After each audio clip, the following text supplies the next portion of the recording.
Welcome to the Chain Out Podcast with your hosts, Jeremy and Daryl. Hey everyone, welcome to Chain Out Podcast, Season 2, Episode 74. Yes, I'm Jeremy, and this guy over here is your favorite co-host, Daryl. How you doing, partner? I'm doing fantastic, Jeremy. How are you?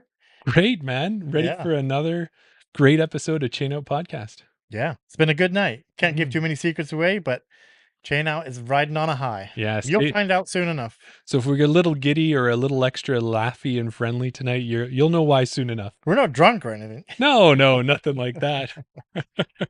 Yeah. Well, Daryl, I wanted to start by the fact that Chain Out kind of has a new series starring the one and only favorite co-host. And I wanted to chat a little bit about that because I've been enjoying it. Yeah. Yeah. So for those that are not aware, head over to our Instagram and you will see that last Monday, so this Monday, I started a new series. Yeah. I call it the Birdie Challenge. You called it... I was calling it Birdie or Die at Hermitage.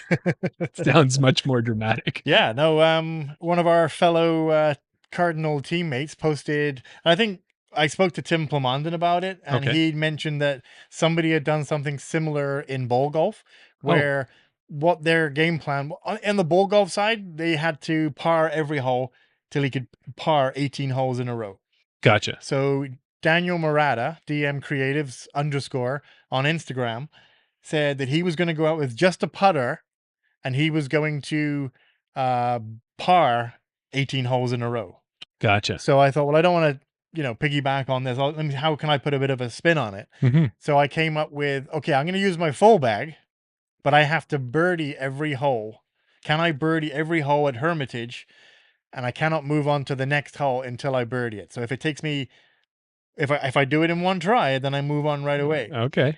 If it takes me 15 tries to get that birdie down, then I'm stuck on that hole. And yeah, it seems like people are loving it so far. Dylan in the chat, Yeah. he's saying that he's loving it. Well, and so far too, you've got 3 days out. So if people wanted to, maybe, I guess that's as close as you can binge a short series. And these are only like 1 minute long, aren't they? Yeah, had to do some magic editing to get them down to.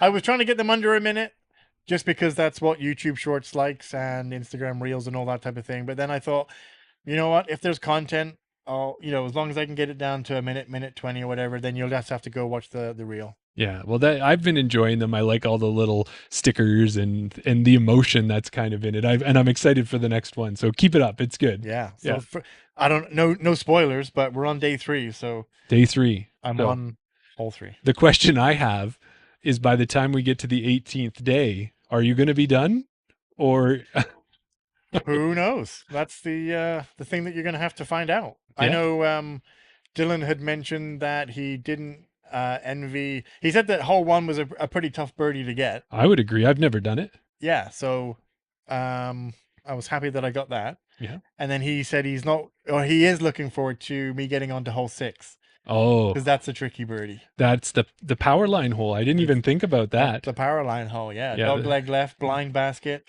I'm excited to see what you do on that, because I don't think I've ever been in birdie territory. I think you're going to have to throw that one in. It's not going to be a putt. You have to wait and see. I guess so.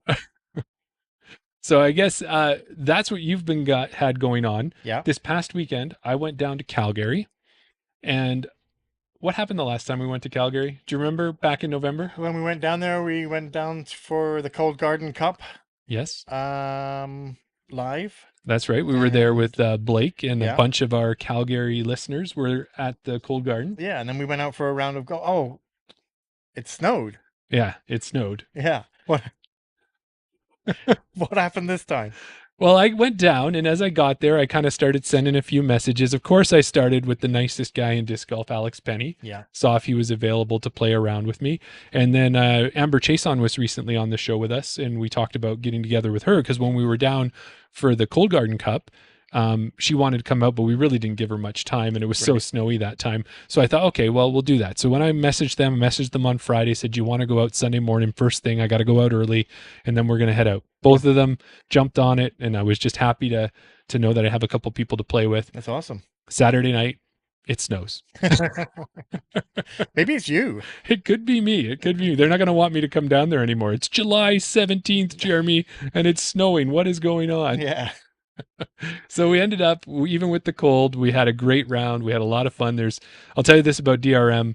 There's wind out there, Daryl. Oh, yeah. And it's a bit of a tough course. Yeah. Like I say, last time we went down there, I've never played any Calgary courses. Mhm. So we played Baker Park. So yeah, I've never played DRM. I'll look forward to it. Yeah. Well, thanks to Alex and Amber for taking me out. That was a great time. And also too, Alex is putting on a tournament down there. So he has a layout that's like a hybrid layout, and it's actually on UDisc. So the longs can be quite long. Some of the shorts can be quite short. He's found the best of both worlds to make a really good amateur level long short combination. So not that this was the point, Mm-hmm. but how did you fare? I mean, you're taking on an FPO, And a great MA1 as well. Yeah. Yeah. No, I didn't fare well. I believe that I think Alex was right around even, or no, I don't want to not give him his credit where it's due. I'd have to pull up my UDisc. But either way, I shot like a +9. Okay. But I had a lot of fun, and it's just part of the growing process. Yeah. Hopefully you picked up some tips. Yeah, I did. That's the one thing about playing both with Alex and Amber. They're so positive, and they're always saying things to help get you going. But I'll tell you, can I give you one piece de resistance moment? Oh, go for it. So there was this death putt that I was doing on the front 9. Yeah. And I said, that's it. I'm good. Should I go for it? Should I run it? Should I not run it? And they're like, you got to run it, Jeremy. Yeah. So I run it. I catch some chain out, and kind of go off the back and down the hill. Yeah. So now I'm near a bush. Right. I take that disc. I put it up over my head. No. I do. So I'm standing there, and they're like, you're not going to turbo that thing, are you? And I'm like, I'm going to try. Yeah. Yeah. And it wasn't even a turbo. It was almost just like a push throw. It didn't spin or anything. Right. Got the par. There you go. Yeah. So that was the moment of glory. So that is the one when we talked to Gabby Lee on Around the Basket last week. Yeah. Yeah. That's the memory I'm putting in the memory disc golf pack. There you go. So take out that double bogey. that's exactly it. And then also, too, for those who didn't know, the Edmonton Disc Golf Association League started this week. So on Monday, the doubles started. Last night, the Roaming Rec League, as it's called, began, starting off in Langholm in St. Albert, where I am, and had my first night of league play. Yeah. I don't know if we've really mentioned it on the podcast, but I know a lot of people will be looking forward to watching you, maybe getting on a card with you out there at Rundle, but you're not doing Rundle this year. Not doing Rundle. You're going to have to come out and roam, and starting at Langholm. And you know what was really cool was I was in this league 2 years ago. Okay. And now this year when I went out there was like 25 people checked in, which was a huge number to me, because it is a shotgun type start out there. And with that, I think I recognized maybe half of them, like listeners like Trevor and Ash were out there. Yeah. But there was a number of people that I'm going to get to meet that are new. So it was awesome. Cool. Yeah.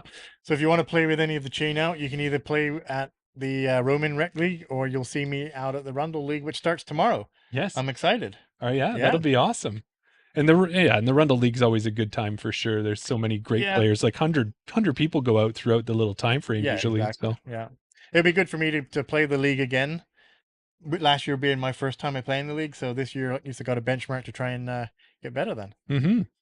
Yeah. So also too, at this point, we like to tell you about our sponsors. One of our sponsors is BR Disc Golf, and we've always got discounts for you, and BR is one of them. So if you want to use the code CHAINOUT at checkout, you'll get 10% off. And we were talking to Brendan, and he says that he's just stocked up on his Innova discs. Right. Innova discs piqued my interest. Yeah, and not only does he have them online, but he also has them in the store in Camrose as well, so you can check it out there. I wonder, does the code work if you tell the guy at the counter or the lady at the counter in Camrose? Is it an in-person code? Yeah. You're asking for? I don't know. We'll have to find out from Brendan if someone says, "Hey, chain out," do they get 10% off? What's that guy doing over there on his phone? Oh, he's just putting in the code. He's ordering online, standing in. I'm here to pick up in the queue. And also too, he's a pretty busy guy. He was in Lougheed, Alberta, and I had to look that up to make sure it was in Alberta. Right. But it's out on the east side, kind of Hardisty area. Okay. And he was helping put in a mini course. So it sounds like there's going to be another little course going on. And we're also sponsored by Cardinal threads and gear and clothing and more. And if you use Chain Out when you go there, you'll also get 10% off. And we haven't mentioned it in a while, but from the Gyro Palooza box, we have a Vanish and a Reactor, I believe it was, that we're going to give away to the first 2 people to use that code. And after having Gabby Lee on the show last week and seeing how good her jersey looks like, I'm sure people are going to be jumping on that right away. Exactly. Yeah. Got a lot of choice. But that's not all, Daryl. What else, Jeremy? You can go to Chains, the disc golf board game, and get 25% off by using Chain Out. Or you can go to Goat Towel, get yourself an awesome towel. I just saw a post by Shelly Kingma. Yeah. And she posted on Facebook that she's got the new Chantel Badinsky. Right. And the new Thomas Gilbert, and they're both fire. They're so good. They're so good. Yeah. So if you use COP15, you'll get 15% off there. Just like she did. She thanked us for having a code. She got 15% off 2 towels. That's awesome. So if you do use them, let us know, because we want to make sure that we're able to help you out if we can. And that's all because of your support for listening, subscribing, telling your friends about it. That's what it does. It helps us give back to you. And we're already up to, Daryl, 380 YouTube subscribers. 382. 382. Nice. And we're working on the 500 subscriber giveaway. And no spoiler, but I have another disc coming to go into that pack. Well, I'm thinking, that's good. I don't know that. You do now. I do now. I'm thinking that, you know what, by the time we get to that 500 subscriber, if that Vanish and that other disc that you said. Yeah, the Reactor? The Reactor, if they don't go, maybe they just get thrown into that 500. Oh, man, that thing, we're going to need a big bag for all those discs. And the last thing before we get to our guests is we have a second podcast called Around the Basket that starts right after this one. So you can go to Patreon and join at any level, including free. You'll get the link to join us live. In between this episode and that episode, Daryl has a fun collation for you. We talk about lots of disc golf topics, and we bring on guests we've had on before, catch up with them, just like we did with Gabby Lee last week. And this week, we're going to talk to Zoe Lorenz-Bozer, and we're going to find out about She's Up First, as she is a tournament director with Kristen Swirls at that event. Yeah, women's only event. Yeah, and if you don't check it out live, it releases most of the time on Saturday. But you can check it out. It will be on YouTube, and it's also on wherever you get your favorite audio podcasts. You got it. All right. Well, let's get into it, Daryl. That's top of show. Thanks for hanging in there with us. And let's get to our guests. Absolutely. Let's bring them on, Jeremy. So tonight, we have not one, but two guests joining us from beautiful British Columbia.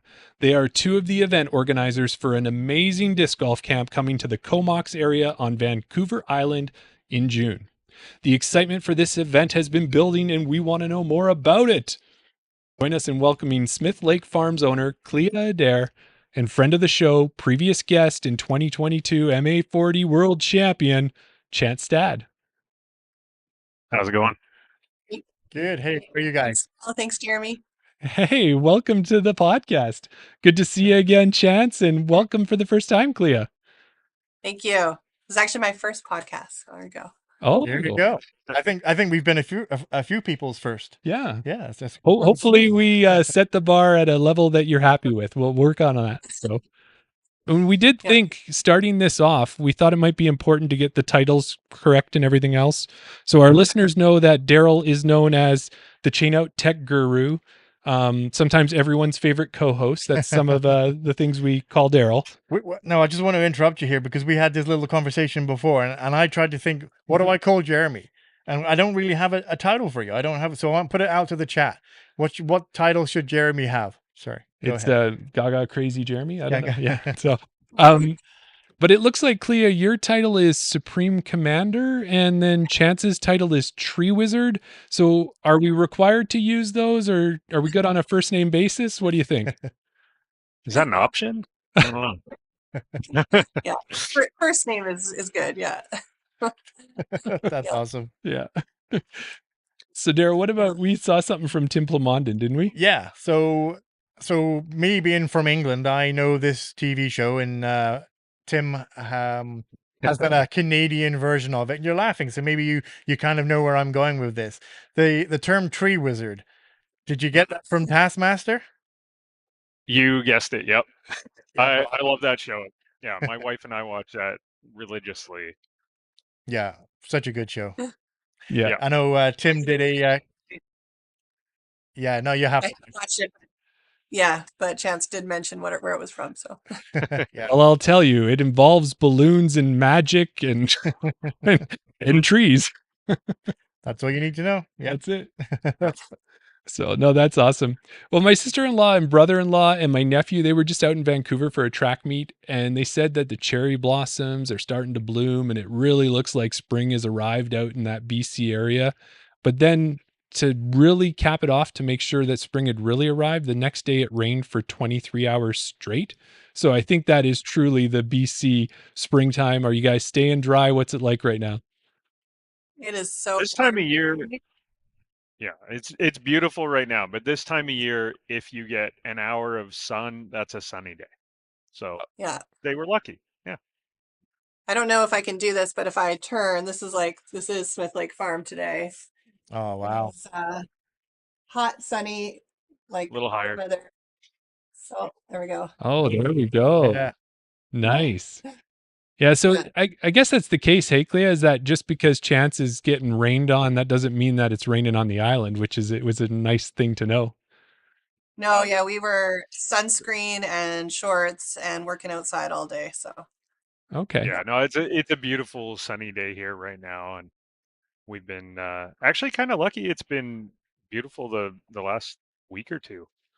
Yeah. Okay. I guess spring's here early. They were right. Yeah. Perfect. So- Well, today in Beaumont we had snow, so yeah, there you go.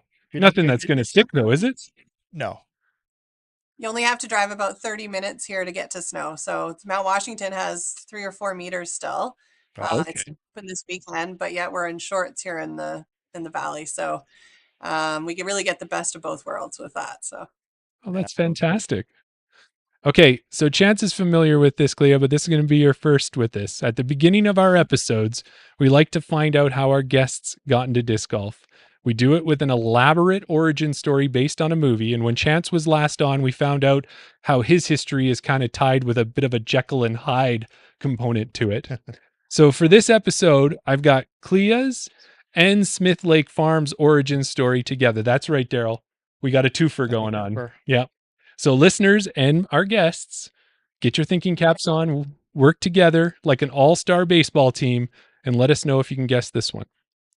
Maybe when you were younger, you just loved being outdoors.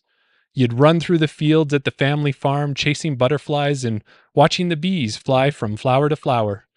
One day while playing in the field, you heard a voice. If you build it, they will come. You dismissed it, life went on, and years passed.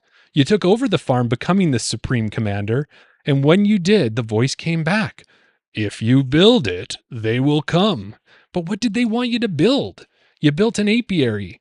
You built a campground, a sauna, and even a disc golf course. Once the disc golf course was built, people did start coming from all over, including the disc golf greats like Chance Stad, Sophia Donica, and Thomas Gilbert. The farm became known around the lower mainland, nay, the world, as the vacation destination for the disc golf community. Now, maybe that isn't quite how you and Smith Lake Farm got into disc golf. So why don't you tell us how it really happened? Wow, that's actually not that far off. And that's definitely the dream. I host a lot of different types of people and a lot of different events, and there's a bit of yin and yang. I do a lot of women wellness as well. But if I was to choose who I would have glamp here all summer, it would be disc golfers. That is my goal. So I'm starting with the ending rather than the start, but I really want to be a one-stop shop. The Comox Valley is disc golf. Like, we have so many courses here, a lot of putter courses, but we also have some more challenging one. You only an hour and a bit drive and you get to Doom, which is definitely like that course can make you cry. But is that the Nanaimo Disc Golf has done a great job of really dealing, like, just in case someone's played it before in the past when they hadn't dealt with the broom, that has been dealt with now. Like, kudos to those guys. And so, my end goal is to have families at disc golf and couples at disc golf and friends at disc golf come and stay and glamp here, and be able to do day trips from Smith Lake Farm to all of these courses that are really day trippable. So Okay. Is that a word? Make it a word. It is now. But the origin story did not start there. I have played disc golf for over 20 years. So started in Victoria, playing a bunch of courses that don't exist there anymore, and lived on the lower mainland, played a bunch of courses there before Raptors was a thing, and moved here to the farm about 17 years ago. We right away had a course here, just some tonos. Right. And like, I think within a month we had a course on the farm, but we just kept it for our close friends. And then with COVID, I went through a lot of changes here at the farm, and ended up doing it all on my own, which was new. And decided that I wanted to find a way to stay on the farm with my kids but not have to go do another job, because I'd been a teacher, which I loved, but you go teach all day, come home, deal with kids, and then have to farm after that. Like, that's just not sustainable. Right. And so agritourism legislation was a new legislation at the time, and I read it really carefully and decided to talk to the regional district, which I did, and opened 6 glamping sites and a tiny house for accommodations on the farm, offering bee tours and just like a farm experience. And of course, since I owned 18 baskets, I put in a small course just for glampers. And I hadn't known how disc golf had just exploded during COVID. That just wasn't like in my life where I was. And so it got out. So I started this course with a disc golfer here, Jim Cunningham, who's a disc golfer here in the Valley. And then we kind of did it kind of secretly, not on purpose. We just did. And then it got out in the disc golf community that there was this new course. And at first it was a little bit shocking because, I had a lot of disc golfer friends from back in the day when people partied really hard, who I maybe didn't exactly work with the vibe of a chiller environment of glamping. But all of those guys, they all grew up. They all got jobs. they all turned into awesome people and family men, and not maybe all of them family men, but awesome people. And and the disc golf community here in the valley, we formed a great relationship, and I so through that relationship we were like, well, how are we going to open this up? How am I going to do this? And the idea of buy farm goods to play. So our course is not a pay to play course. It is a buy farm goods course. So farm patrons are welcome to stay for a round of disc golf or a farm walk. You don't have to play disc golf. Right. Some people come here just to walk their dogs. And so it is a free course to farm patrons. We always have honey, beef, sausage in our store, or chicken. Those are all things that we grow here on the farm. And it has become something I never expected. And I love my local disc golf community here in the valley. They really are a special group of people. So that's awesome. kind of like two stories at once there. Yeah. Oh, that's fantastic. Yeah. So, so with all that being said, if we bring you into it, Chance, how did you first hear about Smith Lake Farm? Well, I was running the Duck Golf Series here in BC, which is our winter series, also the biggest disc golf series. It runs from October to May. And I was running those events, and Clea wanted to have one of the events at her farm, but they hadn't run a sanctioned event before. Okay. So they wanted me to come and run it there, and Brian really wanted to learn how to do the TD stuff, and they put me and my wife up and our puppy up in the tiny home for the week, and I got to experience it for the first time, and I just fell in love with the place. So now I try to go up there as often as I can and stay at the farm and check out the bees and the sauna and the lake, and it's just heaven up there. It's amazing. Yeah. Yeah, that's We great. make it really good. We do. Yeah. Fantastic. Well, let's get into the disc golf camp that's going to be happening this summer. And when we first heard kind of about Smith Lake Farms was last year when Chance was up there and Sophia and Thomas, and it was kind of the disc golf experience. And now this year it's going to be a camp. So tell us kind of the evolution, how we got from just the farm and the course to where we are right now to a big camp this year. Well, I guess, yeah. So last year, well, I became good friends with Thomas, and when he was in town, I tried to help him out by scheduling as many events as he wanted to have. And so that just kind of grew. And then every time he'd come into town, we'd do more ambitious things. And because I'd fallen in love with Smith Lake Farm, I wanted him to come out there and meet the community and see the farm. And so he came out last year to do a small event, and he just loved it. So we wanted to do a bigger event this year, and Clea had this amazing idea to run a camp for, well, I was going to say adults, but for all ages, just a disc golf camp. And so we've been just coming up with ideas for how we can make this the best disc golf weekend you could possibly have. All right. That's awesome. So at that last year's event, at the experience, how many people were at that in attendance at that event? I think about 50. Yeah, that's okay. Yeah. Okay. And then looking forward to this year, it looks like there's already a little bit past that as well. Right now, you've got about 51 people already signed up, right? Mm-hmm. Yeah. Yeah. What's the max number? Yeah. What's the max number of people that you've signed? You got spaces for? We've capped it at 80. We could have a lot more, really. Right. But we want to keep it small and intimate, while still being able to afford all the things that we want to do. Yeah. All the money's going right back into it.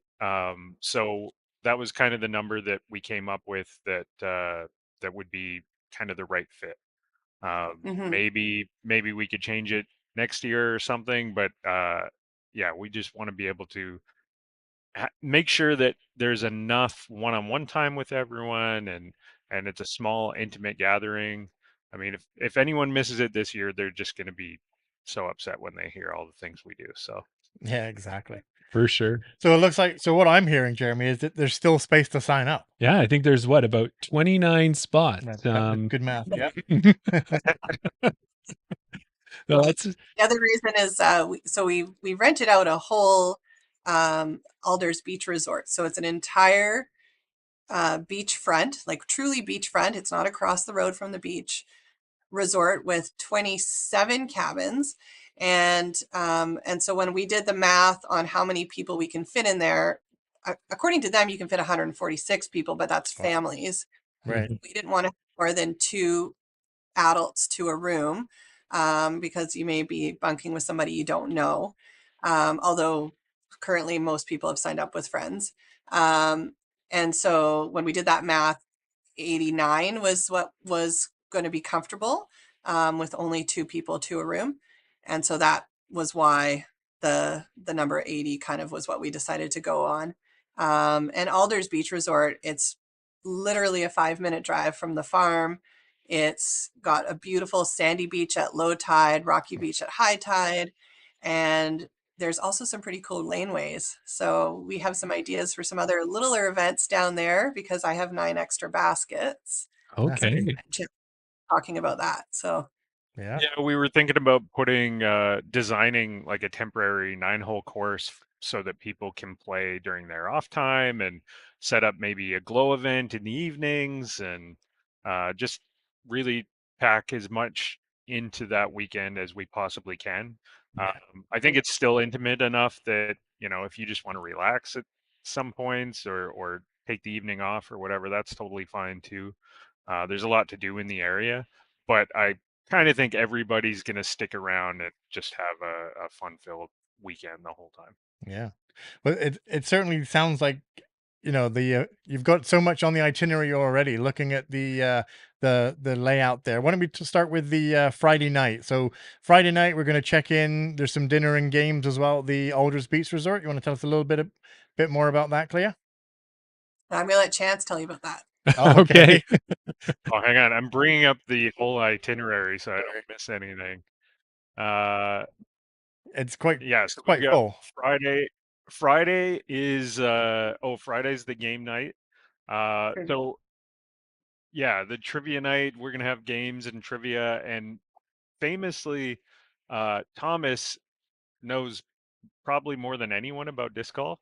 Okay. There was another event that we went to where there was a disc golf trivia, and he argued for the one question that he got wrong that he swore was right. So I don't think anyone's going to be able to beat him, but I want to see if anyone can. So I'm exploring different options for ways we can do trivia, and try to pit everyone against Thomas, because we got to take him down a little bit. Yeah. So whether you do a disc golf trivia with Thomas, or you do maybe like a few putting games with some of those extra baskets out there, it's going to Yep. be all about trying to take Thomas down. Is that what the campers are going to be working on? Keep putting set up the whole time. There's going to be different stations to go to. We're going to have, just all sorts of games. The first night's pretty casual, but we wanted to just add something a little bit extra to the night. Clea's got a bunch of stuff planned for food. We're going to be eating farm beef, and there's drinks, and Yeah, I don't we've know. got Land and Sea Brewery here in the valley. They're going to provide us with a couple of kegs, and Smith Lake Farm hamburger, beef, and sausages are on the menu for both nights. Yeah, so it'll be dinners are like, you can also bring your own food if you don't want to eat the farm beef. That's cool. You're still welcome to participate in everything, whether or not you sign up for dinner. That's just the meat provided. And yeah, and so those are that's the plan for the first night. Yeah. Well, before we leave that one, Clea, just one thing on the food there was when we were looking at Thomas's posts from last year, he had put up a number of good ones in a sequence. And one of them, he's sitting there and he's got a big plate of food. And I don't know if it's from the farm, if it's from Alders or just another wonderful place in the area. But I'll tell you, if all the food is looking as good as the ones he's got in this picture up here, oh, look at him there. Oh, Yeah. Yeah. there he is. They all.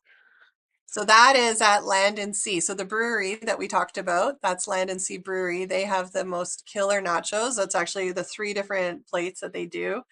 I like the street corn nachos, but it's definitely, we always try to figure out an excuse for why we need to go eat the nachos at Land and Sea. Nice. They're not at all traditional nachos, but they are the best nachos I've ever had by a wide margin. Yeah. Wow. So we've got Maybe there's amazing. a way to convince them to bring some nachos. Yeah, maybe when they bring the keg, it's like get a couple of those on the side to go as well, and then you got this awesome farm beef and a barbecue. Yeah, we're already amazing. We're just on Friday, Daryl. Exactly. Yeah, it's action packed. All right, Chance, let's go into Saturday. Tell us about that. I've got it in front of me here, but do you want to start? We've got yoga on the beach ? Is that Clea? You want to take that or Chance or?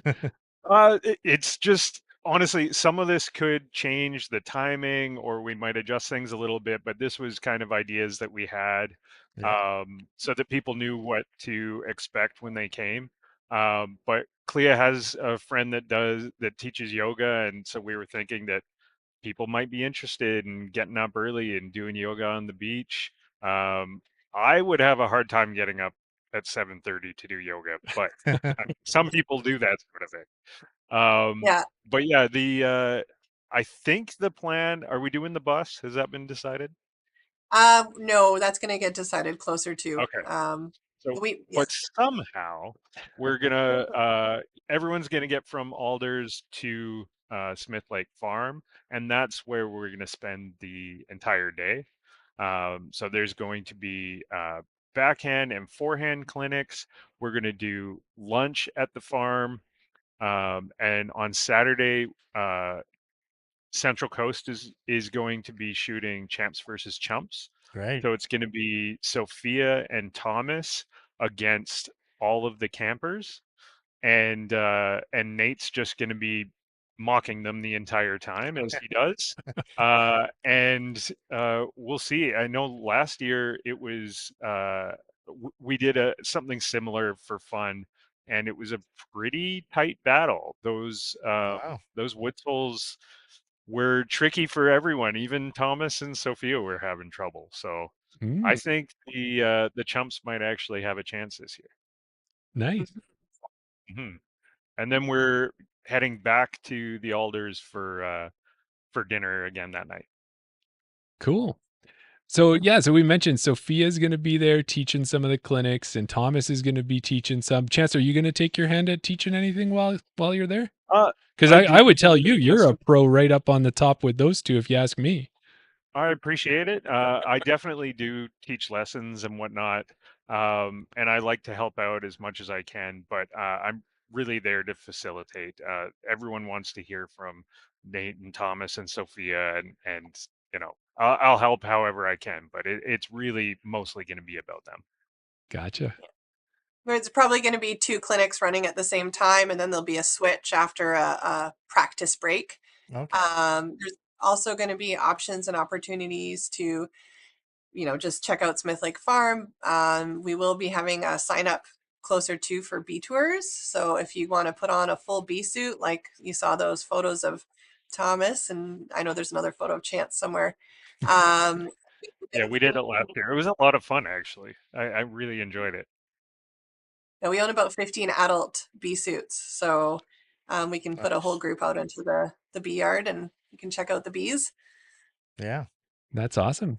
I just wanted to go back to that champs versus chumps there, just so that anybody doesn't know exactly how that's run. We spoke to Sophia. You may have seen on our socials. We had a conversation with her. So from what I understand, 4 chumps takes on, and I use the word chumps, you know. Well, maybe we're chumps. I don't know if all the campers are chumps. Yeah, exactly. We'll get paired up per hole against Thomas and Sophia, and then That's at right. the next hole it'll rotate again. Yeah, so they're going to be playing best shot, just the two of them, and Okay. then each hole there will be 4 campers playing against them, also playing best shot, and it's just regular stroke play for that. Sorry. I think we should stack our juniors as chumps for one hole to make sure that Oh, they that'd get be a that good way. idea. Yeah.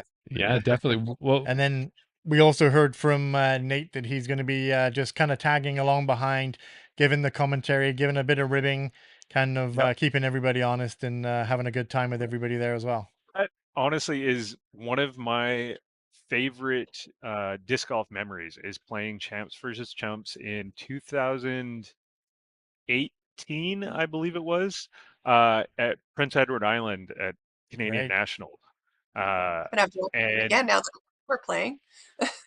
yeah, but it was I was on hole 18. I got a birdie on that hole against the 2 champs, and we used my shot for every single Wow. my throw for every single shot on there. And Nate was like 5 feet from me, mocking me the entire time. He's talking while you're throwing into the microphone, but he's standing right there speaking loudly into it. That was the biggest surprise of it all, that how rattling that is. Somebody But asked it was me a such few a years blast. ago. Somebody asked me a few years ago what was my favorite part of disc golf, and I didn't even take a second to think about it. Just what came out was shit talking. It's not that's fantastic. Well, and is it right as well that not only will you have Nate doing the commentating, trash talking everybody there, but this is going to be filmed, so people are going to have a chance to see it too. Is that correct? Yep. Mhm. Central Coast is coming. Ian's coming, or I guess I don't know who from Central Coast is, but he seemed Ian, pretty yeah. excited to come. And yeah, they'll be filming. It'll be put up on their channel at some point after that. And yeah, so if you do well or if you do terrible, it'll be immortalized on YouTube. So not only can you come to camp and learn from all these pros, play in this awesome event, you might also get your 5 seconds of fame on YouTube as well. Absolutely. Maybe Yeah. in about 5 or 10 years time, I'll be saying, well, there was this one time I played champs versus chumps and I got a birdie and they used my shot all the way through. Yep, exactly. Yeah, that's 18. On 18. Yeah. comes full circle, doesn't it? There you Right? go, right? Yeah. So Daryl, I'm thinking here with Sophia being one of the clinic leaders and Yeah. Thomas being there, what would you want to learn from these two? What would you think is one of the wonderful things that maybe they could teach? I mean, I would be like a sponge. Yeah. Anything they want to teach me is, they could teach me how to correctly stack my discs in my cart and I would learn something from them. So, Yeah. yeah. Now, what about the two of you? When you see them out there at the course and they come out, I'm sure they might give you a couple tips here and there. What would you be wanting to get from them? Is it that mad power that they have, the accuracy, the forehand? What's the part that you're looking forward to? I I'm- want the distance. That's yeah, what's that's lacking what I in was my gonna say. game. Sure. I want Thomas's 6'10" wingspan or whatever he's got. I feel like that might help a little bit. I've got a funny story about that from our last year. So after last year's clinic, that Thomas, part of the reason why I thought of doing this was Thomas fits so much information into such a short amount of time. I really, as having been a teacher for over 10 years, I thought this should have been 4 hours of clinics. Like that's how much information he gave us. And that was part of the reason that we decided to do this way, over 2 days, where people actually get a chance to really work on all of those parts. A few guys had told me too, they were like, that was so much information. I couldn't hold on to enough of it because it was so amazing. And a couple of days after the clinic, Sophia was up here still, or I'm not sure exactly, but we were having a round and she was watching me forehand and she said, that I needed to try to do something like what Thomas had explained. And she said, let me show you. And she did a forehand and she did the furthest forehand she'd ever done at that point. Yes, I needed to do that Yep. too. So Wow. yeah, it was pretty funny. That's Yeah. awesome. Well, talking about Thomas's power, Yeah. speaking to Sophia, she mentioned that there's a special stake in the ground on a certain fairway that was one of the longest throws that was ever thrown, and Thomas has got that stake. So the challenge is out there for someone to try and beat it. I mean, I don't hold out much hope for it, but the challenge is there, right? Yeah. Yeah, Yeah. absolutely. Yeah, we should make a point of showing people where he threw from and pointing out the stakes so that they can try. Well, and then we'll know how great of a teacher he is. You might need, like you said, that 6'10" wingspan. He might need to bring a rack or something to stretch me out first, but maybe after that and that amazing lesson, you can try and challenge it. I mean, it would be interesting to see that before the clinic. So you throw it, Oh, as far as see you where you can. land, Yeah. and then take the clinic and then see if you can, beat that distance. So Mhm. you might not beat Thomas's distance, but at least you try and beat your own distance, Yeah. which is what it's all about, right? Well, and if I would say too is like if anybody is listening to the podcast or checking this out and they don't know who Thomas Gilbert or Sophia Donica is, first of all, you haven't been watching enough episodes. I'll tell you that much. But if not, Daryl, Parked Pro just put out the coverage from Nationals. Yeah. And I just watched round 1 and watched Thomas decimate the whole ski hill course, which I struggled with. Yeah. And then after that, I was also out there and saw Sophia doing the same thing in person. So if you need a little more proof of why you want to be going out to this camp, Yeah. just go watch a little bit of that Nationals coverage. Absolutely. So then in the evening, it's going to be back over to Alders. It's going to be the barbecue. The pros are going to be there. So this isn't like you're going back just for yourself. It's like this is everybody together having a good time. And you'd said there's going to be some beverages. And I think, is there a cidery out there too? Well, we're going to definitely have both. Yeah. Land and Sea is the brewery that we have a relationship with. They've been a huge sponsor of our disc golf for almost since the beginning. And yeah, we actually have a bunch of amazing whole sponsors. I'm not going to name them all now, but they're on the disc golf scene page, so please go take a look. Because just in general, we've had amazing community support. And then the pros are going to come down, eat dinner with us. We're probably going to have a DJ later on in the night. Hopefully a night like tonight with a beautiful sunsets over the ocean.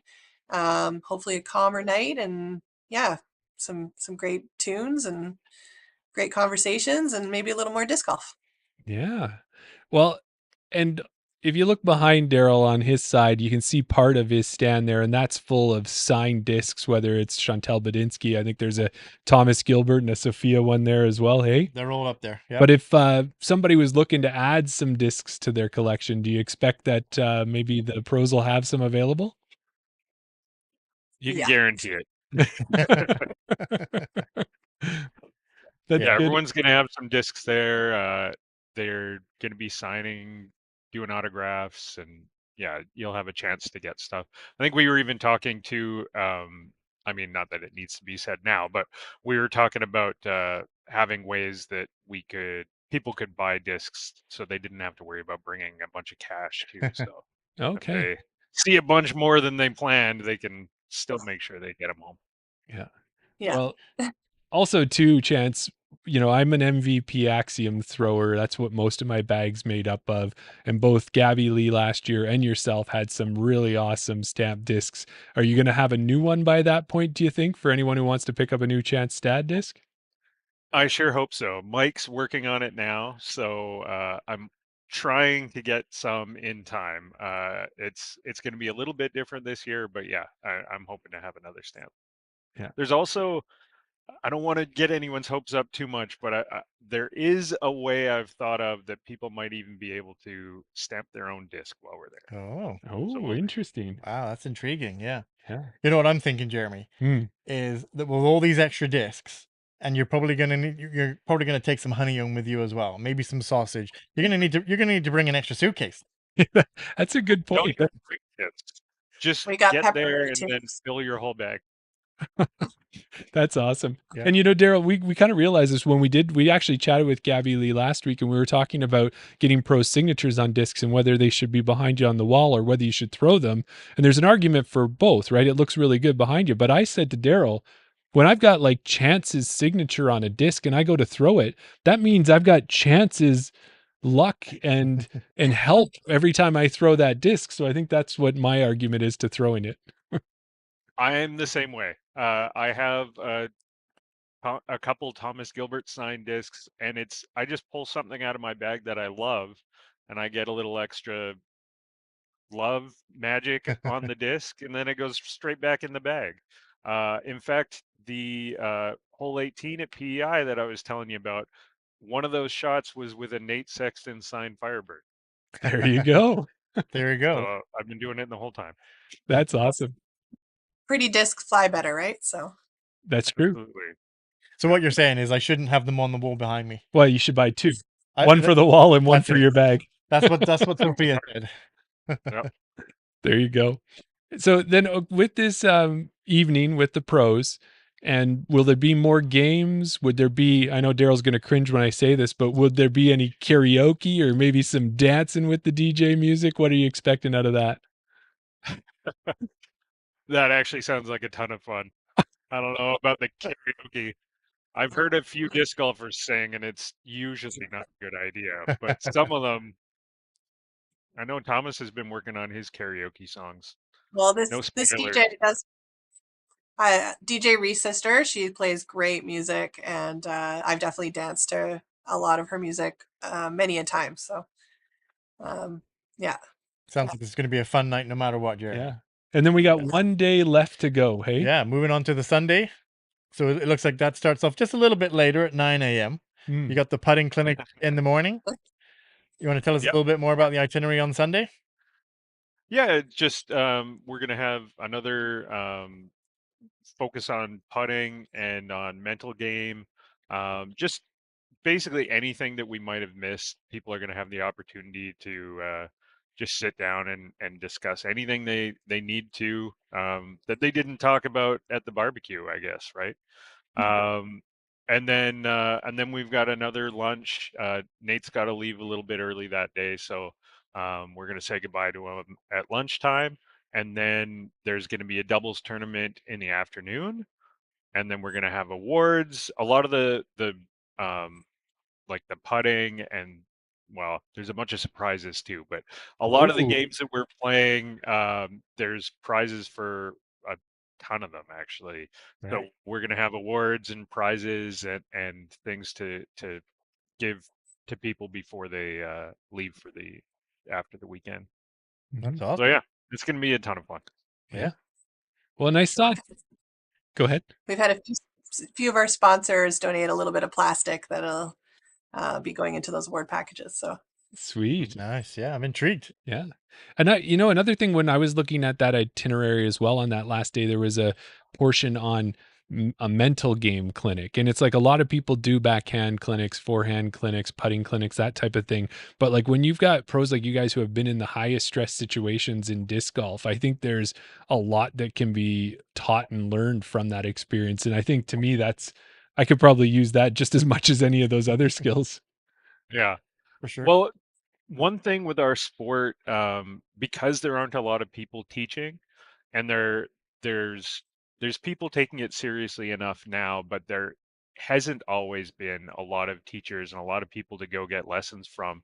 So the type of lessons we do are, like you said, Clea, with Thomas coming and doing that clinic, he packs everything in to one lesson. And that's usually how we do it. We have to pack it into like a half an hour or an hour. And so you get a lot of info, but it's hard to make it stick. So we're trying to do it in a way where we can spread it out, give it to you a little bit more slowly. I mean, the best thing to do is to find a local pro and keep going back and learning a little bit and help progress. But we're trying to do that a little bit with this event, where we have nice long clinics that are on one specific thing, so you can get as much out of it as possible. And the other thing, because we're usually trying to pack so much in, people just try and focus on one thing, or they try to get everything at once. But the one that does get left behind is the mental game. And it's so important, and there's so many things people just never even consider. And if they're not going to take the time to try and learn that from somebody, there's a lot they could miss. And yeah, so I think really people are going to get a ton out of that last one that they aren't expecting. So yeah, I think all of them are going to be invaluable. Yeah, no, absolutely. I remember when we spoke to Sophia, she said exactly the same thing, that a lot of people work on their form, they work on their game, they throw it, they get better, and then when it comes to tournament time, they wonder why they don't play as well as they did, because they just can't play under that pressure. Yeah. Right. You spent the last 2 years practicing the shot that you shouldn't even be throwing on this hole or something, right? Exactly. Like, Yeah. For just sure. lay up. Oh no, I didn't learn that part. Yeah. I'm terrible at that. I don't know why I chose lay up. Yeah. Oops. No, I post tournaments. well, that's awesome. Yeah. But okay, so I think we've got a great feel for what the disc golf camp is going to be like. But for myself, I've been to Victoria once before, but I've never been further up on the island. And I thought maybe, Clea, what we could do is we could jump into Smith Lake Farm itself and get an idea of kind of what's going on out there and what that little gem is that you actually have. So one thing Daryl will tell you is that my research sometimes borders on stalking, or I don't know what it is. No, yeah, you're right. Stalking. Is that the word, or is just deep diving, private investigating? Well, normally it's stalking, but I think you took it to a whole new level with this. Yeah. So in doing my research, I saw some great articles in the Cowichan Valley Citizen, one of the regular things I read. It mentioned that when you first took on the family farm, there were 6 beehives there. And since that, it's grown up to 70 beehives. Yeah, I think right now we have 80. It fluctuates, which is normal for an apiary. But yeah, so I think right now we have 80 hives. We will tomorrow our cattle arrive back, so we run a cattle finishing. So we get steers in the spring, we raise them up over the summer, and then we slaughter them in the fall. And we also do meat birds. So I raise like 200 to 400 meat birds a year. Wow. And then we do a bunch of farm stuff and other things like that. That's like a orchard and farm goods. We make a really great relish with our orchard farm goods for the sausage that we grow. So all in one, you'll be getting some of it on Friday and Saturday, because it goes really well with a hamburger or sausage. So Yeah. Nice. yeah, so we also run a bee course. So we have my mom, Deborah Atchison. She's our master beekeeper, and she's really at the forefront of science-based beekeeping. Right. And so we run a bee course that's like a level 1, level 2 bee course here at the farm that culminates in May with an all weekend where you can have an option to glamp. We also have a sauna here at the farm. So Ooh. in the winter, people come and have sauna experiences. In the summer, it's just for glampers. So if you're coming to glamp here, you get free use of the sauna. We are on a lake. It's about a 10-acre lake. And it's a real lake. It's a natural lake. And we have 8 paddleboards down there, also free for glamping guests to use when they come to visit. And of course, the disc golf course, which is for glamping guests as well as farm patrons coming to the farm store. Oh, Perfect. so much to do, hey? Right. Yeah. Yeah. If I can, just for a sec, because I don't want to leave this part, Daryl. I really want to know. Yeah. So 80 beehives. How many bees is that you would actually have on the farm? And we want names. Well, so in the winter, your hives are about 20,000 or a little bit less. And in the summer, they can be up to 40,000. Wow. So hold on. Okay, put your answer in the chat.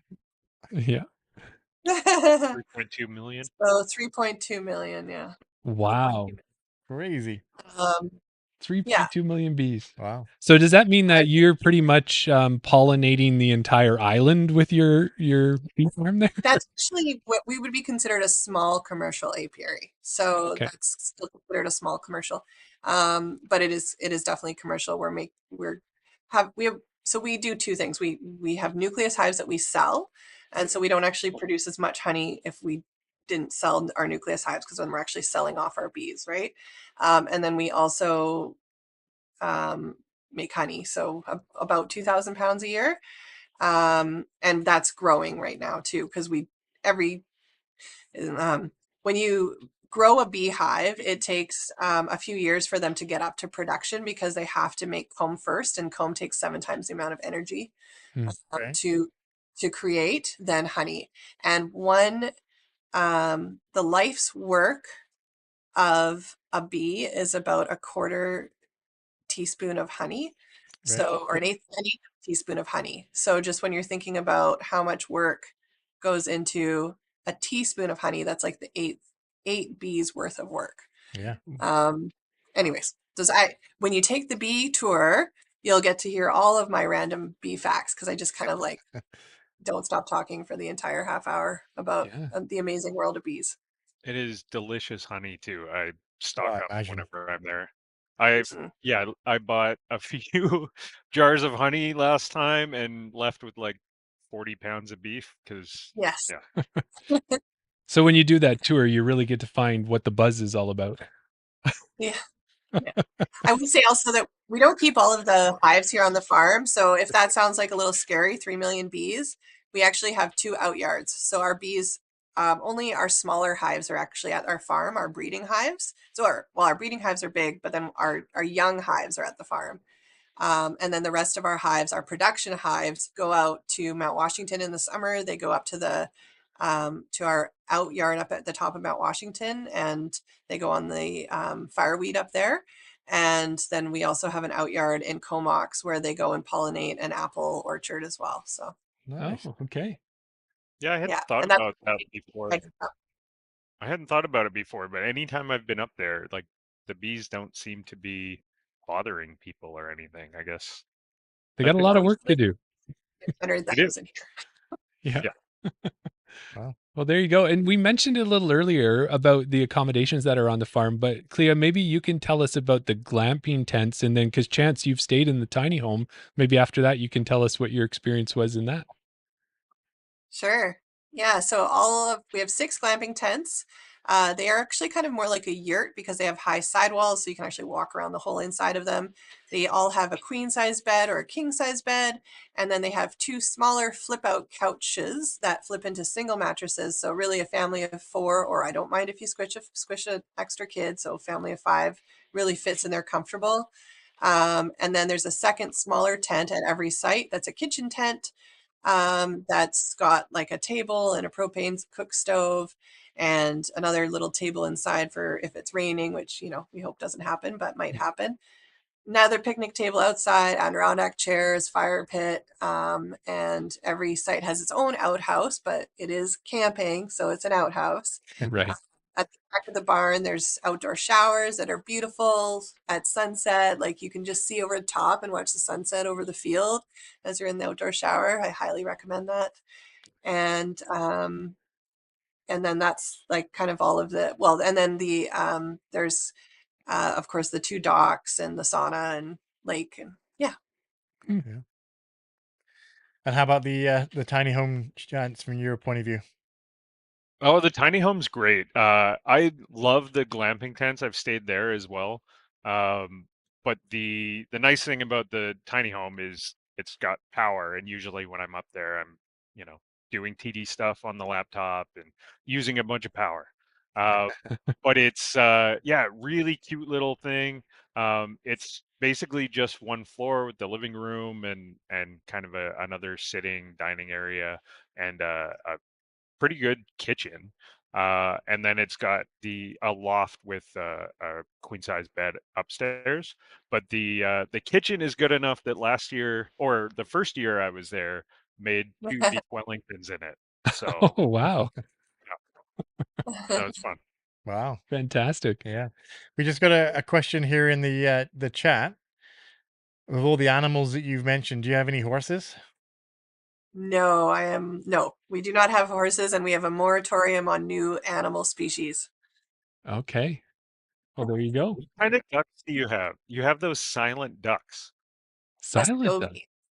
Muscovy. Yeah. Yeah, they don't quack. They don't make any Yeah. noise. That's actually another name for them, is the silent ducks. But yeah, they're Muscovies, and they just hang out and walk around. Actually, they're all locked in right now because the eagles keep eating them. But Oh, they just, yeah. Talk to my daughter about that. She's a bit upset. So Oh, no.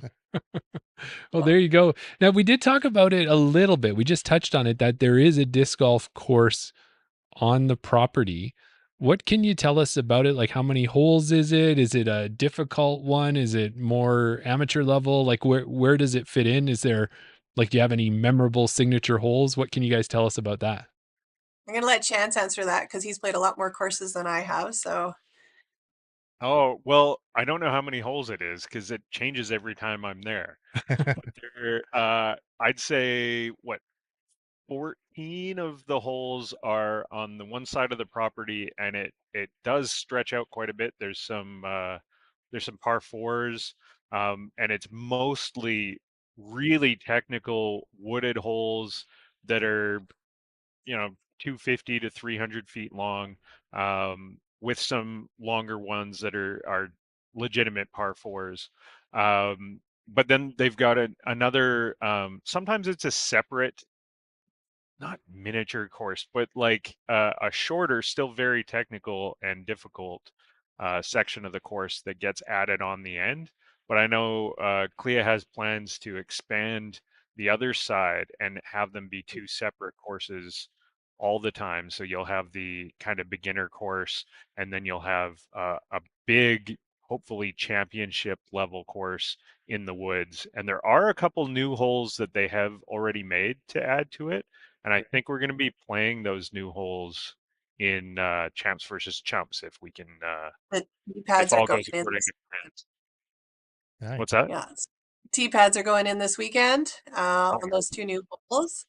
So currently we have 20 plus acres in disc golf without the hayfield, and so with the two hayfield holes, another 5 to 10. And those go out of play when the cattle are here, or when the cattle are in that area of the course. So our course, because we are a farm first, it changes all the time because it changes depending on where the cattle are. Sometimes the cattle are in the field where hole 1 is, and then hole 1 and 18 have to come out, and we have to flip the holes all around. And we've got that all figured out. And that's only for like 4 days because that pasture is a smaller pasture. Usually they're in the hayfield. And then we have our new area so that's what's currently in play. And then our new area that has the new 2 par 4s is about another 14 acres. And we are planning to put about 7 holes in there that are going to be super challenging. So currently there's 1 par 4 going down, 1 par 4 going back up. And there's a little bit more elevation in there. But then I still have another 20 acres of trees on the other side of our stream, which will make sense when you're here, which we are planning to put into disc golf within the next few years. If someone wants to buy us an excavator, we're into it right next, like tomorrow. In the meantime, whenever I have to get an excavator for a farm job, I usually rent it on a Friday, and then we have it for the weekend, and we do a little bit more work, as we'll be doing on this long weekend. But so the definitely the dream eventually is to, in the back, have 27 holes. Okay. Where we will then be able to always have 18 in play, where 9 is where the cattle are. So depending on where the cattle are, the course will change, and then we'll have this kind of green acres, as we're calling it, which is reds, here in the front. Right. That's awesome. So, I mean, from my point of view, and I guess from a lot of people's aspect, we start on the park style course, then we kind of progress. Everyone knows this tight wooded course that we kind of progress up to, but it seems like there's really a great match there of the farm and the disc golf being, kind of symbiotic, kind of being, playable together. Is that your experience? Yeah, it's a great relationship. I really so we've ended up having a ton of volunteers. This course is built on volunteers, and it wouldn't exist otherwise, or certainly not in this kind of, where it's gone to and what it's become. And with our dreams of having these 27 holes and 18 in play, that's really been because of seeing the synergistic relationship between cattle farming and disc golf, because disc golfers don't like the grass long and the cattle want to keep it short. And so we're able to pick up our baskets because our baskets are all movable. Because you can't leave them in with cattle because they'll treat it like a scratching post, and you'll have a bent basket pretty soon. And so so we move them all around, and the disc golfers, if they see a fence down, they're fixing it for me. They're dealing with my danger trees. They're dealing with my invasive species. Like, it's actually saved me on the farming side time and money to have the disc golf here. So not only are they buying my farm products, but they're also contributing to the farm and really truly being farm patrons. Great. Oh, that's great to hear. It's probably a good idea that the baskets aren't left there when maybe if Miguel Alvarado goes and plays, because he famously first saw a disc golf basket and thought it was a horse feeder. So he would probably think it was a cow feeder. Yeah, it makes sense. Well, No, that's interesting for sure. So with the farm too, you've got the farm, you've got all that experience, you got the experience at the beach, but the whole area has a lot more to offer too. So once everyone's done that, if they wanted to tack on a day ahead or behind, is there things like, is there good hiking in the area, biking, or I don't know, is there whale watching even out that way, or? there's All all of of the those above. things. Okay. And I can, anybody who comes out, I've got a discount code for them if they want to go on a Wild Waterways tour. There's Mount Washington has great biking at it, but if you're a real mountain biker, Cumberland is like the hub for mountain biking. Many people move here to mountain bike in Cumberland. There's lots of great hiking. Strathcona Park is only about a 30-minute drive from the farm. There's, I don't know how many beaches in a 30-minute drive, probably 30 beaches. Okay. Miracle Beach is beautiful, but Williams Beach is great, which is where Alders Resort is. It's the beach I choose because it tends to be a little bit less busy. If you're there on a low tide day, there's enough sand for everybody. And also we've got some great breweries like Land and Sea, and their nachos. But we've got that's just one of the many breweries we have here in the valley. So Awesome. Great. All right. Well, I think we've covered as much as we can. So at this point, anybody listening, Daryl, watching this, they want to sign up, right? Yeah. How are they going to go about signing up for this event? What's the best way to get in? Go to Disc Golf Scene and search the Smith Lake Farm Disc Golf Camp. That is by far the best way. I'm sure you can probably toss a link somewhere for them as well. Yeah. But yeah, just look up Smith Lake Farm Disc Golf Camp on Disc Golf Scene, and you can sign up right now. There you go. Perfect. Just put it right in the chat. There's awesome. I give you the ability. Yes, exactly, for the premier event. Yeah. Yeah. Well, Daryl, I can just imagine going out to the farm, getting on one of those yeah. I know where you're going with this, Jeremy. Yeah, going out on one of those stand-up paddle boards, and first thing I'd be trying to do is not fall in the lake. Yeah. But once I got my balance, which wouldn't be standing, it would be on my knees, I'd just paddle around until my arms were tired. I'd lay on my back. I'd look up at the clouds and the blue sky, and floating in a lake like that, yeah, I'm sure I'd feel all alone. Almost like I was on an island. Really? Yeah. Picture this. You've taken a relaxing cruise. However, the ship goes down. You manage to swim to an island. Fortunately for you, there's an 18-hole disc golf course. Which 3 discs are you taking with you on the island? They get better and better every week, Jeremy. Do you think so? Well, I don't know. Maybe I can spot them a mile off now. So we're at that point in the podcast where we like to find out that on this fictitious island, if you could only take 3 discs with you, and I guess we're saying they're each on their own separate island. Yeah, we've had chants on before, so maybe we'll direct this more towards Clea. But if you could only take 3 discs with you, which discs are you taking with you? Is it a wooded island or is it That is the funny thing that people, when we ask this question, people are like, well, it's going to be humid on this island, so I want something with grip. Or it's going to be windy on this island, so I need something stable. But this island is fictitious, but you can make it to be in whatever you want. So your discs are your discs. Yeah, it's going to be wooded, so I'm going to have a lightweight TL3, a Wrath, and a zone. Oh, look at Oh. that. Just bang, Yeah. bang, bang. Yeah. That's in. Yeah. And so what is it about those ones that you like so much? Is there a certain thing, the way they fly? Do they hyzer flip for you? Or what is it about those 3 discs? TL3 is currently the disc I can throw the furthest, so that's why I need that one. Yeah. And then I call my Wrath my sneaky disc because it sneaks through the trees. It does nice little S curve. So if it's a wooded course, I need that one. I've made that disc do some things that I don't really understand. And then I'm going to use my zone as a putter, but it's going to fade right at the end because I'm going to be forehanding it. So yeah. That's awesome. There you go. Do you- So Do you think at this point too, because Chance, you are going to be the first person to ever be able to do this, to actually address their original choices? And would you make any changes from the last time you were on the podcast? I have no idea what I said last time.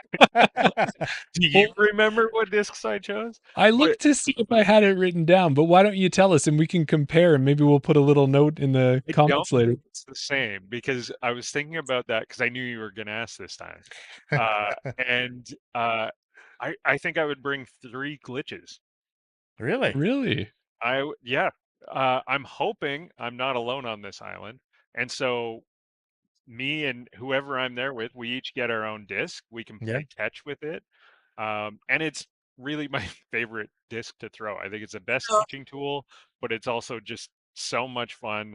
And yeah, whatever course that I'm going to imagine on this island, probably small. But even if it's not, I think just glitch only battles are so much fun. So I'm taking 3 glitches. Yeah. Clea? It's funny because I asked Brian what he would bring, and he just said a berg. Just one berg. That's what you want to bring. Yeah. Well, something to throw far? No. Sonia in the chat says that Clea wins already because she's actually on an island. There you go.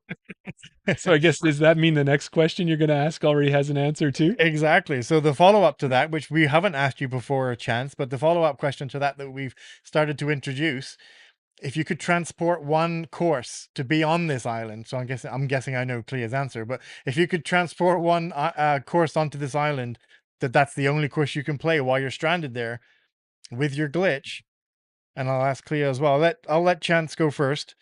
What course are you taking? That is a good question. I'd struggle between Northwoods and I mean, can I take the whole property, or do I just get the one course? I think Because I know people take the property. Yeah, Northwood's got a few different options. But yeah, I like the really, really brutally punishing courses. So either Northwood or Hillcrest in PEI. But again, that's already on a tiny island, so maybe I should just go there. In fact, if I was stranded on PEI, that wouldn't be the worst thing. No. So you want to take the most difficult, brutal course that you can and throw a glitch on it and tack it with 3 glitches. Yeah. I'm not the smartest person, but that is probably what I would choose. That's that mad scientist in Chance. There you go. Yeah. And how about you, Clea? We have a thought, but would there be any other course that might make it to the island? No, I think I just bring Smith Lake Farm. But I want to bring the whole thing. Can I bring the whole thing?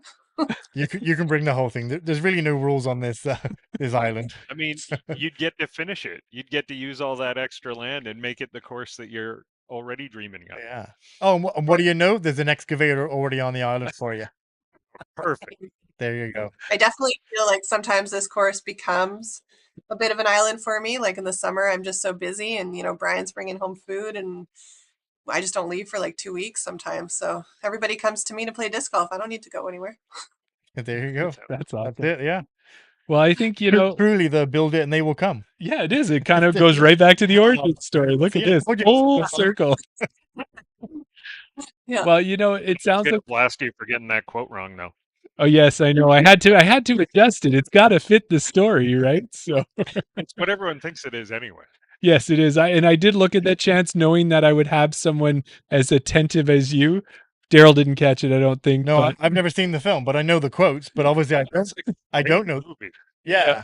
So what is the quote and why is it wrong? Well, I said if you build it, they will come, but Yeah. it's if you build it, he will come. Oh, Am I correct, Chance? We're on the same page? That's correct. Yeah, there you go. So, okay. but it was great hearing about the camp. It sounds amazing. The farm sounds awesome. The beach sounds awesome. Just everything about the island does. But Mhm. before we let the two of you go, is there anything we missed or something that you wanted to shout out or cover? And we'll give you the first chance there, Clea. No, the big thing I didn't want to forget was my volunteers, and I've given them that shout out, but there I am doing it again because really this wouldn't be here without them. And yeah, I'm excited for you guys to all meet them. Mm-hmm. Perfect. A chance? I think Clea's got more of them than I do, but we should give a shout out to all the people, well, some of the big sponsors who are making this event possible. MVP's going to send a whole bunch of stuff for prizing, and Innova Canada wants to help out. And really anyone we've reached out to has been extremely interested in this event and wants to do whatever they can to make it a reality for everyone. So we're going to have no shortage of them by the time it comes. And thanks to Central Coast Disc Golf and Nate, of course, for answering when I messaged them incessantly saying the event, and they just stepped up and they've just been awesome to deal with. Like, I can't say enough good things. So Well, Perfect. fantastic. Yeah. Yeah. So thank you so much for coming on. We appreciate it. And June is going to be here right around the corner. It's gonna be quick. I'm excited. I'll give you guys a hug in person. Yeah, There there you you go. Perfect. Awesome. Awesome. Well, thanks for your time, both of you. And yeah, we'll see you shortly. It'll only be a few days away. Yeah, That's what it and a feels few like. sleeps. Yeah. Awesome. Thanks very much. Thanks, guys. So Daryl, what do you think about that event? What's your thoughts? Oh, I can't wait. Yeah. It's amazing. Eh? Yeah. I mean, how could you not be excited to learn from the pros? Mm-hmm. It's one thing to go, have a pro come to your local course, Mm-hmm. set up and do a clinic there. Might be doing it inside a dome or whatever, an indoor clinic or whatever. Yeah. But learning from the pros Mm-hmm. on a gorgeous setting like a farm, Yeah.